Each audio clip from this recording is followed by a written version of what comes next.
ഹുക്മ ജീവൻ നൽകും വചനം. ഹുക്മ ഹുക്മ ജ്ഞാനം നൽകും വചനം. ഹുക്മ ഹുക്മ ജീവൻ നൽകും വചനം. ഹുക്മ ഹുക്മ ജ്ഞാനം നൽകും വചനം. ഈശോ മിശിഹായ്ക്ക് സ്തുതിയായിരിക്കട്ടെ. സ്നേഹമുള്ളവരെ, ലേവ്യരുടെ പുസ്തകത്തിന്റെ 1 മുതൽ 10 വരെയുള്ള അധ്യായങ്ങളുടെ വിചിന്തനത്തിലൂടെ നമ്മൾ കടന്നു പോവുകയായിരുന്നു. അതിന്റെ സമാപനത്തിൽ നമ്മൾ കൊണ്ടുവന്ന് നിർത്തിയത് പാപപരിഹാര ദിനത്തെക്കുറിച്ചുള്ള വിചിന്തനത്തിലാണ്. കഴിഞ്ഞ എപ്പിസോഡിന്റെ സമാപനം നിങ്ങൾ ശ്രദ്ധിച്ചു കഴിഞ്ഞാൽ അറിയാം. ലേവ്യരുടെ പുസ്തകം 10-ാമത്തെ അധ്യായത്തിൽ അഹറോന്റെ പുത്രന്മാരായ നാദാബും അബീഹുവും ദൈവത്തിനു മുമ്പാകെ പാപം ചെയ്തു. അതിനാൽ ദൈവം അവരെ പൗരോഹിത്യ ശുശ്രൂഷയും തന്നെ വിലക്കി. അതിനെയാണ് മരണം എന്നുകൊണ്ട് ഉദ്ദേശിക്കുക. എന്നാൽ അവർക്ക് വേണ്ടി പാപപരിഹാര ബലി നടത്താൻ വേണ്ടി മോശ ഒരുങ്ങിയപ്പോൾ ആ കുഞ്ഞാടിനെ വരെ ഇവര് ബലി അർപ്പിച്ചതായി കണ്ടു.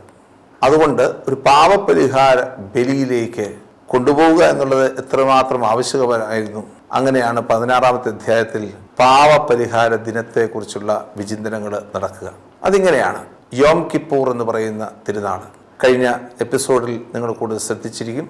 യോം കിപ്പൂറിന്റെ കടന്നു വരുന്ന നാളുകളെ കുറിച്ച് ഞാൻ പറഞ്ഞു. റോഷ് ഹഷന എന്ന് പറയുന്ന പുതുവർഷ തിരുനാളിന് ശേഷം 10 ദിവസം കഴിഞ്ഞ് വരുന്ന തിരുനാളാണ് യോം കിപ്പൂർ. ആ സമയത്ത് ഇസ്രായേൽ ജനം 2 ആട്ടുകുട്ടികളെ ദൈവത്തിന് മുമ്പിൽ ഹാജരാക്കും. പുരോഹിതൻ ബലി അർപ്പിക്കുന്നതിന് മുമ്പായി തൻ്റെ തന്നെ പാപങ്ങളുടെ പരിഹാരത്തിന് വേണ്ടി പാപപരിഹാര ബലിയായ ദഹനബലി കാളക്കുട്ടിയെ കൊന്ന് അർപ്പിക്കും. കാളക്കുട്ടിയുടെ തലയിൽ കൈവച്ച് പുരോഹിതൻ തൻ്റെ പാപങ്ങൾ ഏറ്റുപറഞ്ഞ് പ്രാർത്ഥിക്കുകയും അതിനെ ബലിയർപ്പിക്കുകയും അതിന് രക്തമെടുത്ത് ബലിപീഠത്തിന്മേലും ശ്രീകോവിലിനുള്ളിലേക്കും പ്രവേശിക്കുകയും ചെയ്യുന്ന രംഗം നമ്മൾ നേരത്തെ തന്നെ കണ്ടു കഴിഞ്ഞതാണ്. എന്നാൽ ഇവിടെ ജനം കൊണ്ടുവരുന്ന 2 ആട്ടുകുട്ടികൾ അത് പുരോഹിതന് മുമ്പിൽ കൊണ്ടുവന്ന് സമർപ്പിക്കും. പുരോഹിതൻ ആദ്യത്തെ ആട്ടിൻകുട്ടിയുടെ തലയിൽ കൈവച്ചിട്ട് അതിനെ മരുഭൂമിയിലേക്ക് പറഞ്ഞുവിടും. ലോകത്തിന്റെ പാപങ്ങളെല്ലാം ആവാഹിച്ചെടുത്ത് ഈ മരുഭൂമിയിലൂടെ അലയുന്ന ഒരാട്ടുകുട്ടിയെ അസാസൽ എന്ന് വിശേഷിപ്പിക്കും. അല്ലെങ്കിൽ അസാസലിന് കൊടുക്കുന്ന ഒരാട്ടുകുട്ടിയായിട്ട് മാറും. കീഴ്ക്കാന്തൂക്കായ മലയുടെ മുകളിൽ നിന്ന് അതിനെ തള്ളി താഴേക്കിടും. അതാണ് 1-ാമത്തെ ആട്ടുകുട്ടിയുടെ അവസ്ഥ. 2-ാമത്തെ ആട്ടുകുട്ടിയെ സമർപ്പിക്കും. ബലിപീഠത്തിൽ വെച്ച് അതിന്റെ തലയിൽ കൈകൾ വെച്ചുകൊണ്ട് പുരോഹിതൻ ജനത്തിന്റെ മുഴുവന്റെയും പാപങ്ങൾ ഏറ്റുപറഞ്ഞ് പ്രാർത്ഥിക്കുകയും അതുവഴിയായി ജനത്തിന്റെ മുഴുവൻ പാപങ്ങൾ ആവാഹിക്കുന്ന ഒരു ആട്ടുകുട്ടിയായിട്ട് രൂപാന്തരപ്പെടുകയും ചെയ്യും. എന്നിട്ട് ഈ ആട്ടുകുട്ടിയെ ബലിപീഠത്തിൽ വെച്ച് കൊല്ലും. അതിന്റെ രക്തമെടുത്ത് ശ്രീകോവിലേക്ക് കൊണ്ടുപോകും. കർത്താവിന്റെ വാഗ്ദാന ആണ്ടിൽ ഒരിക്കൽ മാത്രം പ്രധാന പുരോഹിതനാണ് ഇത് ചെയ്യുന്നത്. ആണ്ടിൽ ഒരിക്കൽ മാത്രം പ്രധാന പുരോഹിതൻ ഈ ദേവാലയത്തിന്റെ തിരശ്ശീലയ്ക്കുള്ളിലേക്ക് പ്രവേശിക്കുകയാണ്. തിരശ്ശീലയ്ക്കുള്ളിലേക്ക് പ്രവേശിക്കുന്ന രീതി വളരെ വ്യത്യസ്തമാണ്.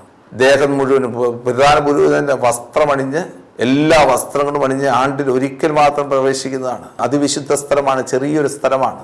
ആ സ്ഥലത്തേക്ക് പ്രവേശിക്കുമ്പോൾ ഈ പ്രധാന പുരോഹിതന്റെ ദേഹത്ത് ചങ്ങലകൾ ബന്ധിച്ചിരിക്കും. ആ ചങ്ങലകളുടെ മറ്റേ അഗ്രം പുറത്തു നിൽക്കുന്ന പുരോഹിതന്മാരുടെ കൈകളിലായിരിക്കും. കാരണം അതിവിശുദ്ധ സ്ഥലത്ത് വേറെ ആർക്കും പ്രവേശിക്കാൻ സാധിക്കത്തില്ല. ഈ പുരോഹിതന് എന്തെങ്കിലും സംഭവിച്ച് അതിവിശുദ്ധ സ്ഥലത്ത് മരിച്ചു വീണ ഇടയുണ്ടെങ്കിൽ അല്ലെങ്കിൽ വീണുപോയാൽ ആ പുരോഹിതനെ വലിച്ചെടുക്കാൻ വേണ്ടിയിട്ടാണ് ഈ ചങ്ങലകൾ ഉപയോഗിച്ചിരുന്നത്. ഇങ്ങനെ ഒരു വലിയൊരു കർമ്മത്തിലേക്കാണ് പാപപരിഹാര ദിനത്തിലെ 2-ാമത്തെ കുഞ്ഞാടിന്റെ രക്തമെടുത്ത് പുരോഹിതൻ പ്രവേശിക്കുക. പുരോഹിതൻ പ്രവേശിച്ചു കഴിഞ്ഞാൽ ഉടൻ തന്നെ അതിവിശുദ്ധ സ്ഥലത്ത് ഈ വിരിന്മേൽ അത് തളിക്കുകയും അതുപോലെ തന്നെ സിംഹാസനത്തിൽ തളിക്കുകയും അതിനുശേഷം കുറെ രക്തമെടുത്ത് ജനങ്ങളുടെ മേൽ തെളിച്ചുകൊണ്ട് അവരുടെ പാപപ്പൊറുതി അപേക്ഷിക്കുകയും ചെയ്യും. ഇങ്ങനെ ദൈവം പാപങ്ങൾ ക്ഷമിച്ചു എന്ന് വിശ്വസിച്ചുകൊണ്ട് മടങ്ങിപ്പോകുന്ന ജനത്തെയാണ് ലേവ്യരുടെ പുസ്തകം 16-ാം അധ്യായം സൂചിപ്പിക്കുക. ആ കൊണ്ടുവരുന്ന ആട്ടിൻകുട്ടി അത് ലോകത്തിന്റെ മുഴുവന്റെയും പാപങ്ങളുടെ അല്ലെങ്കിൽ ഇസ്രായേൽ ജനത്തിന്റെ പാപങ്ങളുടെ പരിഹാരത്തിന് വേണ്ടിയിട്ട് കൊണ്ടുവരുന്ന ആട്ടുകുട്ടിയാണ്. ഈ ആട്ടുകുട്ടിയുടെ സാന്നിധ്യമായിരിക്കാം അല്ലെങ്കിൽ ഈ ഇങ്ങനെയുള്ള തിരുനാളിന്റെ ഉത്ഭവവും അതിന്റെ പ്രത്യേകതയുമായിരിക്കാം സ്നാപക യോഹന്നാൻ കർത്താവിനെ കണ്ടപ്പോൾ പറഞ്ഞത്, ഇതാ പോന്നു ലോകത്തിന്റെ പാപങ്ങൾ നീക്കുന്ന ദൈവത്തിന്റെ കുഞ്ഞാട്. കർത്താവിനെ കൊല്ലുന്നതും അതുപോലെ തന്നെയാണ് ദൈവത്തിന്റെ കുഞ്ഞാടായിട്ട് മിശിഹ മാറുന്നതിന്റെ പിന്നിലുള്ള ഒരു സാങ്കത്യം എന്ന് പറയുന്നത്, അതിന്റെ ദൈവശാസ്ത്രം എന്ന് പറയുന്നത് യോം കിപ്പൂർ തിരുനാളിൽ പാപപരിഹാര ദിനത്തിൽ അർപ്പിക്കപ്പെടുന്ന ആടിന്റെ ജീവിതവുമായിട്ട് ബന്ധപ്പെട്ടാണ് ഇരിക്കുക. അപ്പൊ ഇങ്ങനെ പുതിയ നിയമവുമായിട്ട് ഒത്തിരി ബന്ധമുള്ള ഒരു ഭാഗമാണ് ലേവ്യരുടെ പുസ്തകം 16-ാം അധ്യായത്തിൽ പ്രതിപാദിച്ചിരിക്കുന്ന ആട്ടിൻകുട്ടിയിൽ പാപപരിഹാര ദിനത്തിന് ബലിയർപ്പിക്കപ്പെടുന്ന ആട്ടിൻകുട്ടിയുടെ അവസ്ഥ എന്ന് പറയുക. അപ്പൊ ഇത് പ്രധാനമായിട്ടും ലേവ്യരുടെ പുസ്തകം 10-ാം അധ്യായത്തിൽ പ്രതിപാദിച്ചിരിക്കുന്ന നാദാബും അബീഹുവും ചെയ്ത പാപത്തിന് പരിഹാരമായി പുരോഹിതൻ അർപ്പിക്കുന്ന കാഴ്ചകളായിട്ട് ഇതിനെ പരിഗണിക്കാവുന്നതാണ്. അതുകൊണ്ട് തന്നെ ഇത് മറ്റ് നിയമസംഹിതകളിൽ നിന്ന് വ്യത്യസ്തമായിട്ട് നിൽക്കുന്ന നിയമസംഹിതയാണെന്ന് ഞാൻ നേരത്തെ സൂചിപ്പിച്ചല്ലോ. ഇനി നിയമസംഹിതകളിലേക്ക് നമുക്കൊന്ന് കടന്നു വരാം. എന്താണ് ലേവ്യ പുസ്തകത്തിലെ നിയമസംഹിത? ലേവ്യരുടെ പുസ്തകത്തിലെ 17 മുതൽ 27 വരെയുള്ള അധ്യായങ്ങളാണ് ലേവ്യരുടെ പുസ്തകത്തിലെ ഹോളിനെസ് കോഡ് അല്ലെങ്കിൽ വിശുദ്ധിയുടെ നിയമസംഹിത എന്ന് പറയുന്നത്. എന്നാൽ ഞാൻ അല്പം കൂടെ ദൈർഘ്യമായിട്ട് പറയും. ഈ പുസ്തകത്തിലെ നിയമസംഹിത 11 മുതൽ ഉള്ള അധ്യായങ്ങളിൽ നിന്നാണ് മനസ്സിലാക്കുക. കാരണം നേരത്തെ സൂചിപ്പിച്ചു, ഈ ലേവ്യരുടെ പുസ്തകത്തിന്റെ ഇൻട്രൊഡക്ഷനിൽ തന്നെ സൂചിപ്പിച്ചായിരുന്നു. 11-ാം അധ്യായം 11, 1, 12, 1, 13, 1, 14, 1, 15, 1 തുടങ്ങിയ എല്ലാ അധ്യായങ്ങളുടെയും ആരംഭത്തിൽ കൊടുത്തിരിക്കുന്ന ഒരു പ്രധാനപ്പെട്ട വചനഭാഗമുണ്ട്. കർത്താവ് മോശയോട് പറഞ്ഞു, അല്ലെങ്കിൽ കർത്താവ് മോശയോടും അഹറോനോടും അരുളി ചെയ്തു. ഇങ്ങനെ ഓരോ അറിയിപ്പിന് ശേഷം കടന്നു വരുന്നത് ഓരോ പുതിയ നിയമങ്ങളാണ്. അതിനാൽ തന്നെ ഈ നിയമങ്ങൾക്ക് വിശുദ്ധിയുടെ നിയമസംഹിതയുമായിട്ട് ബന്ധമുള്ളത് കൊണ്ടാണ് ഈ 11 മുതൽ 15 വരെയുള്ള അധ്യായങ്ങളെയും 17 മുതൽ 27 വരെയുള്ള അധ്യായങ്ങളെയും വിശുദ്ധിയുടെ നിയമസംഹിത എന്ന് വിശേഷിപ്പിക്കുന്നത്. ഇനി ഈ നിയമസംഹിതയുടെ ഉത്ഭവം എങ്ങനെയായിരിക്കാം? ഈ നിയമസംഹിത യഥാർത്ഥത്തിൽ അതിൻ്റെ പ്രധാനപ്പെട്ട ദൈവശാസ്ത്രം മനസ്സിലാക്കിയെങ്കിൽ മാത്രമേ അതിൻ്റെ ഉത്ഭവത്തെക്കുറിച്ച് മനസ്സിലാക്കാൻ പറ്റുകയുള്ളൂ. അതിൻ്റെ ദൈവശാസ്ത്രം ഇതാണ്. 11-ാം അധ്യായം 44-ാമത്തെ തിരുവചനത്തിൽ പ്രധാനമായിട്ടും പ്രതിപാദിക്കുന്ന ഒരു ഭാഗം, കർത്താവ് നിങ്ങളുടെ ദൈവമായ കർത്താവ് പരിശുദ്ധനാകയാൽ നിങ്ങളും പരിശുദ്ധരായിരിക്കുവിൻ. ഇതാണ് പ്രധാനപ്പെട്ട പ്രമേയമായിട്ട് നിൽക്കുന്നത്.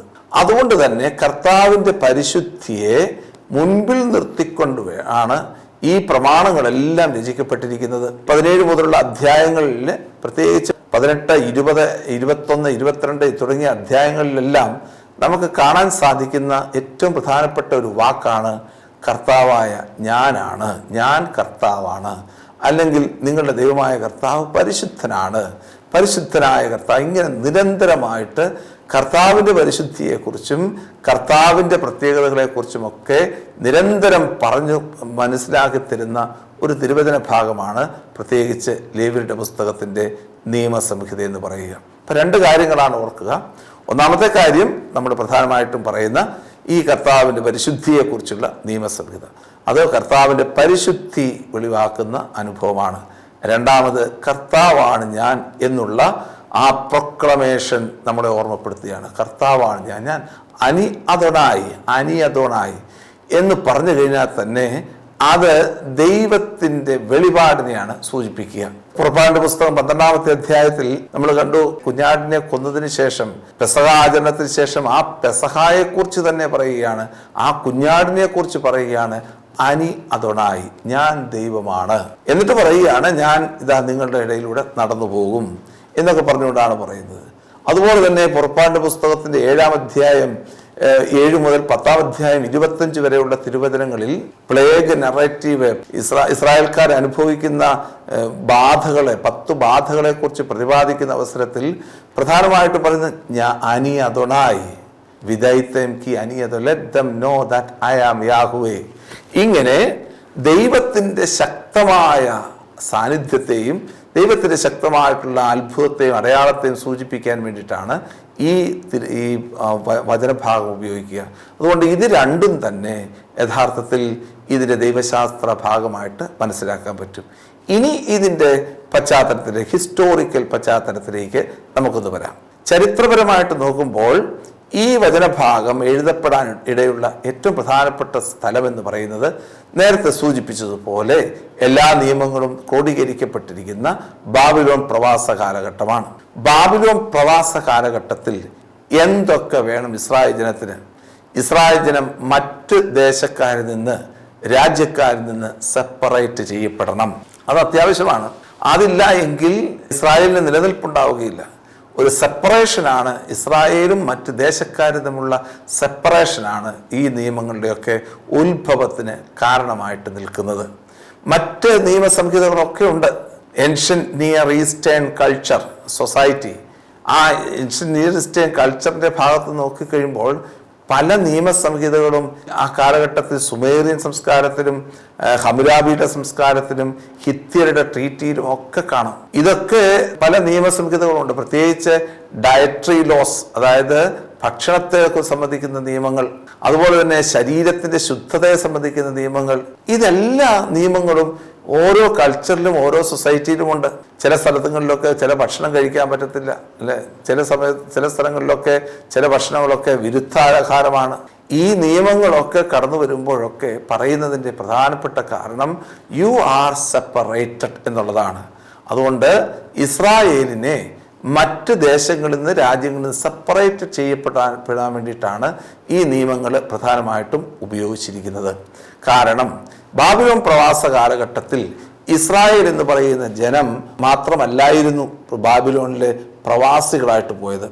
ആ ബാബിലോൺ പ്രവാസ കാലഘട്ടം, ബാബിലോണിയൻ എംപയർ എന്ന് പറയുന്നത് സെക്കൻഡ് ബാബിലോണിയൻ അല്ലെങ്കിൽ നെയോ ബാബിലോണിയൻ എംപയർ എന്ന് പറയുന്ന ഭാഗം ഏകദേശം 612 BC മുതൽ 537 BC വരെ, അത്രയും വർഷത്തോളം ഏൻഷ്യൻ നിയർ ഈസ്റ്റ്, അതായത് നമുക്ക് കാണാൻ പറ്റും പേർഷ്യൻ മുതൽ ഈജിപ്തിൻ്റെ ബോർഡർ വരെ ഉണ്ടായിരുന്ന ആ ദേശങ്ങളെ മുഴുവനും ഭരിച്ചിരുന്ന ഒരു രാജഭരണമായിരുന്നു ബാബിലോണിയൻ എംപയർ എന്ന് പറയുന്ന 612 BC മുതൽ 537 BC വരെയുള്ള കാലഘട്ടത്തിൽ. അപ്പോൾ ഇങ്ങനെ നോക്കിക്കഴിയുമ്പോൾ ഈ പ്രദേശങ്ങളെല്ലാം തന്നെ ഈ ബാബിലോണിൻ്റെ കീഴിലായിരുന്നു. അവിടെ മേദിയക്കാരുണ്ട്, അവിടെ ഹാരാൻകാരുണ്ട്, അവിടെ സുമേറിയൻസ് ഉണ്ട്. ഇവരിൽ നിന്നൊക്കെ എങ്ങനെയാണ് ഇസ്രായേല് വ്യതിരിക്തമായിട്ട് നിൽക്കുന്നത്, ദൈവത്തിൻ്റെ ജനമായിട്ട് രൂപാന്തരപ്പെടേണ്ടത്? അതിന് അവിടെ വെച്ച് ഇവർക്ക് നിയമങ്ങളും കൽപ്പനകളും കൊടുക്കുന്നതാണ് ലേവ്യരുടെ പുസ്തകം. ഇവരിൽ നിന്ന് വ്യത്യസ്തമാകണം. ജോഷുവയുടെ പുസ്തകം 23-ാമത്തെ അധ്യായത്തിൽ ജോഷുവ ഇസ്രായേൽ ജനത എല്ലാവരും വിളിച്ചു കൂട്ടിയിട്ട് പറയുന്നുണ്ടല്ലോ, നിങ്ങൾ കനാന്യരുടെ ഇടയിലാണ്, നിങ്ങൾ ഹിത്യരുടെ ഇടയിലാണ്, അമോര്യരുടെ ഇടയിലാണ്. നിങ്ങളെപ്പോലെ അല്ല ഉള്ള ദൈവവിശ്വാസം അല്ല അവർക്കുള്ളത്. അവർ അന്യദേവന്മാരെ ആരാധിക്കും. പക്ഷേ നിങ്ങൾ അങ്ങനെ ആയിരിക്കരുത്. ദബക്കു അല്ലതൊണായി, അതായത് ദൈവത്തോട് ചേർന്ന് നിൽക്കുക, കർത്താവിനോട് ചേർന്ന് നിൽക്കുക, ഏക ദൈവമായ കർത്താവിനോട് ചേർന്ന് നിൽക്കുക. ഈ ഒരു വ്യതിരിക്തതയാണ് മറ്റു ദേശങ്ങളിൽ നിന്നും ജനങ്ങൾ. അതുകൊണ്ട് ഈ വ്യതിരിക്തത കാണിക്കാൻ വേണ്ടി, സെപ്പറേഷൻ കാണിക്കാൻ വേണ്ടി പ്രധാനമായിട്ട് ഉപയോഗിച്ചിരുന്ന നിയമങ്ങളാണ് ഇതിൻ്റെ അകത്ത് ഉൾപ്പെടുന്നത്. അതുകൊണ്ട് ബാബിലോണിയൻ പ്രവാസ കാലഘട്ടത്തിൽ രൂപീകൃതമായിരിക്കുന്ന ഒരു നിയമമായിട്ടാണ് ഇതിനെ നമുക്ക് കാണാൻ സാധിക്കുക. അതുകൊണ്ടാണ് ആയിരിക്കാം പിന്നീടുള്ള കാലഘട്ടങ്ങളിൽ ഈ നിയമത്തിൻ്റെ സ്വാധീനം രണ്ടാമത്തെ ദേവാലയത്തിൽ ഉണ്ടാവുകയും അതുവഴിയായി യഹൂദ മതത്തിൽ ഈ നിയമങ്ങളുടെ സ്വാധീനം കടന്നു വരികയും ഈ നിയമങ്ങൾ അവർ അനുഷ്ഠിച്ചു പോവുകയും ചെയ്യുന്നു. അങ്ങനെയാണ് യഹൂദ നിയമങ്ങളിൽ ഇന്നുള്ള ഡയറ്ററി ലോസും അതുപോലെ തന്നെ റിലേഷൻഷിപ്പിൻ്റെ നിയമങ്ങളും അതുപോലെ തന്നെ സാബത്ത് നിയമങ്ങളും തിരുനാളുകളുടെ നിയമങ്ങളുമൊക്കെ ഇന്നും പാലിക്കപ്പെട്ടു പോകുന്നതിൻ്റെ സാഹചര്യം അതുതന്നെയാണ്. എക്സൈലിൽ നിന്ന് നേരെ സെക്കൻഡ് ടെമ്പിളിലേക്ക് പോകും. എന്നാൽ പിന്നെ ഇതെങ്ങനെയാണ് ലേവ്യരുടെ പുസ്തകത്തിലേക്ക് വന്നിരിക്കുന്നത്? അതിനെക്കുറിച്ചുള്ള സൂചനകൾ ഞാൻ നൽകിയായിരുന്നു. പ്രത്യേകിച്ച് ഒരു ദൈവശാസ്ത്ര പശ്ചാത്തലത്തിലാണ് ഇത് നമ്മൾ മനസ്സിലാക്കുക. വാഗ്ദാന പേടകത്തെ അനുധാവനം ചെയ്യുന്നവൻ വിശുദ്ധനായിട്ട് മാറണം. ആ ഒരു ദൈവശാസ്ത്ര പശ്ചാത്തലത്തിലാണ് ഈ നിയമങ്ങൾ ലേവ്യരുടെ പുസ്തകത്തിലേക്ക് കടന്നു വന്നിരിക്കുക. അതുകൊണ്ട് തന്നെ ഇതാണ് ഇതിൻ്റെ ചരിത്ര പശ്ചാത്തലം. ഈ നിയമങ്ങളെല്ലാം രണ്ടായിട്ട് നമുക്ക് തരംതിരിക്കാം. ശുദ്ധതയുടെ നിയമങ്ങൾ, രണ്ടാമത് വിശുദ്ധിയുടെ നിയമങ്ങൾ. 11 മുതൽ 15 വരെയുള്ള അധ്യായങ്ങളെ ശുദ്ധതയുടെ നിയമങ്ങൾ എന്ന് വിശേഷിപ്പിക്കുന്നു.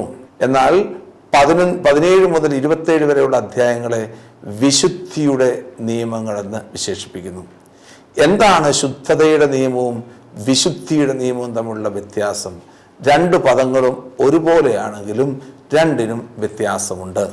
ഒന്നാമത്തെ വ്യത്യാസം എന്ന് പറയുന്നത് ഒന്നാമത്തെ ഭാഗമായ 11 മുതൽ 15 വരെയുള്ള അധ്യായങ്ങൾ പ്രധാനമായിട്ടും കേന്ദ്രീകരിക്കുന്നത് ഏതൊക്കെ മൃഗങ്ങളാണ് ശുദ്ധമായിട്ടുള്ളത്, ഏതൊക്കെ മൃഗങ്ങളാണ് അശുദ്ധമായിട്ടുള്ളത്, ഏതൊക്കെ ഭക്ഷണങ്ങളാണ് ശുദ്ധമായിട്ടുള്ളത്, ഏതൊക്കെ ഭക്ഷണങ്ങളാണ് അശുദ്ധമായിട്ടുള്ളത്. അതുപോലെ തന്നെ എങ്ങനെയാണ് പ്രസവിച്ച ഒരു സ്ത്രീ, ഒരു മാതാവ് എങ്ങനെയാണ് ശുദ്ധീകരിക്കപ്പെടുന്നത്, ഏതൊക്കെ മാനദണ്ഡങ്ങളാണ് അവൾ സ്വീകരിക്കേണ്ടത്. അതുപോലെ തന്നെ ത്വക്ക് രോഗം, കുഷ്ഠരോഗങ്ങൾ അതുപോലെ തന്നെ ഉണ്ടാകുമ്പോൾ അത് എന്ത് ചെയ്യണം, അതിലൂടെ എങ്ങനെ ശുദ്ധീകരിക്കപ്പെടാൻ പറ്റും. അതുപോലെ തന്നെ മനുഷ്യ ശരീരത്തിലുണ്ടാകുന്ന ചില ശ്രവണങ്ങൾ എങ്ങനെ മനുഷ്യനെ അശുദ്ധനാക്കുന്നു, അതുവഴിയായി അവൻ എങ്ങനെ ശുദ്ധീകരിക്കപ്പെടും. ഇങ്ങനെയുള്ള നിയമങ്ങളെയാണ്, ശുദ്ധതയും അശുദ്ധതയും തമ്മിൽ വേർതിരിക്കുന്ന നിയമസംഹിതകളെയാണ് 11 മുതൽ 15 വരെയുള്ള അധ്യായങ്ങളിൽ കൊടുത്തിരിക്കുന്നതെങ്കിൽ 17 മുതലുള്ള അധ്യായങ്ങളിൽ ഏകദൈവത്തെ ആരാധിക്കുന്നതിനെ കുറിച്ച്, മറ്റു ദേവന്മാർക്കുള്ള ആരാധന നിഷേധിച്ചുകൊണ്ട് ഏകദൈവത്തെ ആരാധിക്കുന്നതിലൂടെ, അതുപോലെ തന്നെ കുടുംബജീവിതത്തിൻ്റെ വിശുദ്ധി, എങ്ങനെയാണ് റിലേഷൻഷിപ്പിൽ നമുക്ക് വിശുദ്ധരായിട്ട് മാറാൻ സാധിക്കുക, മാതാവും പിതാവും തമ്മിലുള്ള റിലേഷൻ, അപ്പനും മകനും തമ്മിലുള്ള റിലേഷൻ, മകനും മകളും തമ്മിലുള്ള റിലേഷൻ, ഭാര്യയുടെ വീട്ടുകാരും ഭർത്താവും തമ്മിലുള്ള റിലേഷൻ, ഇങ്ങനെയുള്ള വിവിധങ്ങളായിട്ടുള്ള റിലേഷൻഷിപ്പിനെ കൊടുക്കുകയാണ്. പിന്നെ കൊടുത്തിരിക്കുന്ന പൗരോഹിത്യ വിശുദ്ധിയെക്കുറിച്ചും ഏതൊക്കെ പുരോഹിതൻ ഭക്ഷിക്കേണ്ടതും ഭക്ഷിക്കേണ്ടാത്തതുമായിട്ടുള്ള കാര്യങ്ങൾ എന്തൊക്കെയാണ്, പുരോഹിതന്റെ വിഹിതം എങ്ങനെയാണ് മറ്റുള്ളവർക്ക് കൊടുക്കുന്നത്, ഇങ്ങനെയുള്ള സാമ്പത്തികങ്ങളെക്കുറിച്ചും തിരുനാളുകളെക്കുറിച്ചും അതുപോലെ തന്നെ ദേശത്തിൻ്റെ വിശുദ്ധീകരണത്തെക്കുറിച്ചും സാപത്തിനെ കുറിച്ചുമൊക്കെയുള്ള ചിന്തകളാണ് 17 മുതൽ 27 വരെയുള്ള അധ്യായങ്ങളിൽ രേഖപ്പെടുത്തിയിരിക്കുക. അതുകൊണ്ട് ഒന്നാമത്തെ ഭാഗത്തേക്ക് നമ്മൾ ഇതിൻ്റെ മധ്യത്തിലാണ് പ്രധാനമായിട്ടും 10 കൽപ്പനകൾ രേഖപ്പെടുത്തിയിരിക്കുന്നത്. 19-ാമത്തെ അധ്യായത്തിൽ ഡെക്കലോഗ് രേഖപ്പെടുത്തിയിരിക്കുന്നു. 10 കൽപ്പനകൾ. എന്തിനായിരിക്കാം 10 കൽപ്പനകൾ ഈ ലേവ്യരുടെ പുസ്തകത്തിൽ ചേർത്തിരിക്കുന്നതെന്ന് നമ്മൾ നേരത്തെ തന്നെ സൂചിപ്പിച്ചായിരുന്നു. 10 കൽപ്പനകൾ എന്ന് പറയുന്നത് ഇസ്രായേലിൻ്റെ നിയമങ്ങളുടെ സാരസംഗ്രഹമാണ്. അതിനാൽ ഈ സാരസംഗ്രഹമായ നിയമങ്ങളുടെ 19-ാമത്തെ അധ്യായത്തിൽ ചേർക്കുന്നതിലൂടെ എല്ലാ നിയമങ്ങളും ഈ വിശുദ്ധിയിലേക്ക് നയിക്കുന്ന നിയമങ്ങളാണ് എന്ന് നമ്മളെ ഓർമ്മപ്പെടുത്തുകയാണ് വിശുദ്ധ ഗ്രന്ഥകാരൻ ചെയ്യുന്നത്. ഇതാണ് ഇതിൻ്റെ പ്രത്യേകമായിട്ടുള്ള ഒരു ഘടന. ഇനി നമുക്ക് 11 മുതലുള്ള അധ്യായങ്ങളുടെ പ്രത്യേകതകളെക്കുറിച്ച് ഒന്ന് നോക്കാം. 11 മുതലുള്ള അധ്യായങ്ങളിലെ അതിനു മുമ്പായി ഈ നിയമസംഹിതയുടെ സ്വീകർത്താക്കള് ആരാണ് എന്ന് നമുക്കൊന്ന് നോക്കുന്നത് നല്ലതായിരിക്കും. ആർക്കു വേണ്ടിയിട്ടാണ് ഈ നിയമങ്ങളൊക്കെ രൂപപ്പെട്ടിരിക്കുന്നത്? യഥാർത്ഥത്തിൽ ഇസ്രായേൽക്കാർക്ക് വേണ്ടിയിട്ടാണ്. ഇസ്രായേൽ എന്ന പദപ്രയോഗത്തെ ഇത്രമാത്രം വിശാലമായി കാണുന്നുണ്ടെങ്കിലും ഇസ്രായേലിലുള്ള പുരുഷവർഗത്തിന് വേണ്ടിയിട്ടാണ് യഥാർത്ഥത്തിൽ ഈ നിയമങ്ങൾ കൊടുത്തിരിക്കുക. പുരുഷവർഗം, ഓരോ വ്യക്തികളെയും, ഇസ്രായേലിലുള്ള എല്ലാ വ്യക്തികളെയും വിശുദ്ധീകരിക്കുന്ന ഒരു നിയമസംഹിതയാണ് ലേവ്യരുടെ നിയമസംഹിത. ഇസ്രായേലിലുള്ള എല്ലാ വ്യക്തികളെയും വിശുദ്ധീകരിക്കുന്നു. പല പ്രാവശ്യം പല ആളുകളെ എടുത്തെടുത്ത് പറയുന്നുണ്ട്. ബനെ ഇസ്രായേൽ, ഇസ്രായേലിലെ മക്കളെ, പ്രത്യേകിച്ച് പുരുഷന്മാരെ ഉദ്ദേശിക്കുന്നത്. അതിനെ സൂചിപ്പിക്കാൻ വേണ്ടി പ്രധാനമായിട്ടും 3-4 പ്രാവശ്യത്തോളം ഇസ്രായേൽ സമൂഹത്തിനായിട്ട് ഉപയോഗിച്ചിരിക്കുന്നു. ഈ വാക്ക് ഉപയോഗിച്ചിട്ടുണ്ട്. അതുപോലെ തന്നെ പരിശുദ്ധിയുടെ നിയമം അനുവർത്തിക്കേണ്ട ഇസ്രായേൽ കുടുംബത്തെ എല്ലാ സ്ത്രീകളെയും പുരുഷന്മാരെ ഉൾക്കൊള്ളുന്ന ഭവനമാണ് ഇസ്രായേൽ ഭവനം എന്ന് പറയുന്നുള്ളത്. ധാരാളം 4 തവണ ഈ നിയമസംഹിതയിൽ ഈ പദം ഉപയോഗിക്കുന്നുണ്ട്. എല്ലാ പുരുഷന്മാരെയും, എല്ലാ സ്ത്രീകളെയും പുരുഷന്മാരെ ഉൾക്കൊള്ളുന്ന പദം 17:3, 8, 10, 22, 18 എന്നീ വാക്യങ്ങളിൽ പ്രധാനമായിട്ടും സ്ത്രീകളെയും ഉൾപ്പെടുത്തിയാണ് ഈ നിയമം ഉൾപ്പെടുത്തിയിരിക്കുന്നത്. 3-ാമത്തെ സ്വീകർത്താവായിട്ട് നിൽക്കുന്ന ഇസ്രായേൽ ഭവനത്തിലെ സഭയാണ്. എക്ലേസിയ അല്ലെങ്കിൽ കഹാൽ എന്ന് പറയുന്ന ഒരു സമൂഹത്തെ സഭയായിട്ട് സമ്മേളിക്കുമ്പോൾ അവർ നടത്തുന്ന ഒരു 3 തവണയാണ് സഭ എന്ന വാക്ക് ഉപയോഗിച്ചിരിക്കുന്നത്. അതുപോലെ തന്നെ ദേശത്തിലെ ജനങ്ങൾ എന്ന് പറയുന്നൊരു വാക്ക് ഇവിടെ ഇതിനകത്ത് ഉപയോഗിച്ചിട്ടുണ്ട്. പ്രത്യേകിച്ച് ലേവ്യരുടെ പുസ്തകം 20-ാം അധ്യായം 2, 4 എന്നീ വാക്യങ്ങളിൽ ആരത്സ് എന്നുള്ള വാക്കാണ് ഉപയോഗിച്ചിരിക്കുക. അവരും ദേശത്തിലെ ജനങ്ങൾ ഇസ്രായേലിനെ ദ്യോതിപ്പിക്കുന്ന ജനങ്ങളാണ്.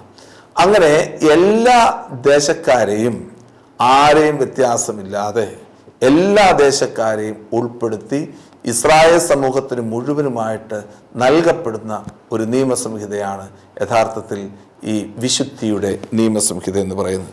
അതുകൊണ്ട് തന്നെ ഈ വിശുദ്ധിയുടെ നിയമസംഹിത നമുക്ക് മനസ്സിലാക്കുമ്പോൾ അത് ഇന്നും ബൈൻഡിങ് ആണ് എന്ന കാര്യം പ്രത്യേകം ഓർക്കുക.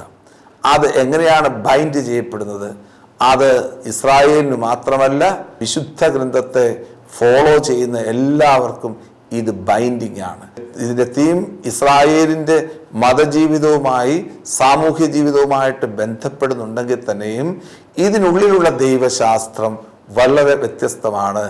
ആ ദൈവശാസ്ത്രം ഇതാണ്: നമ്മുടെ കർത്താവ് പരിശുദ്ധനാകുക, നീയും പരിശുദ്ധനായിരിക്കുക. അതാണ് ഈശോ പല പ്രാവശ്യം സുവിശേഷങ്ങളിലൂടെ ഉപയോഗിച്ചിരിക്കുന്നത്. നിന്റെ ദൈവവും കർത്താവുമായ ഞാൻ പരിശുദ്ധനാകുക, നീയും പരിശുദ്ധനായിരിക്കുക. നിന്റെ ദൈവമായ കർത്താവ് പൂർണ്ണനായിരിക്കുന്നത് പോലെ നീയും പൂർണ്ണനായിരിക്കുക. ആ പൂർണ്ണതയിലേക്കുള്ള ക്ഷണമാണ് യഥാർത്ഥത്തിൽ ഈ വിശുദ്ധ നിയമസംഹിത നമുക്ക് നൽകുന്ന പ്രധാനപ്പെട്ട പാഠം. അതുകൊണ്ട് ദൈവത്തിൻ്റെ പൂർണ്ണതയിലേക്ക് ഉള്ള മനുഷ്യൻ്റെ യാത്ര എങ്ങനെയായിരിക്കണം എന്ന് നമുക്ക് ഇനിയുള്ള എപ്പിസോഡുകളിലൂടെ പരിശോധിക്കാം. ജീവൻ നൽകും വചനം, ജ്ഞാനം നൽകും വചനം.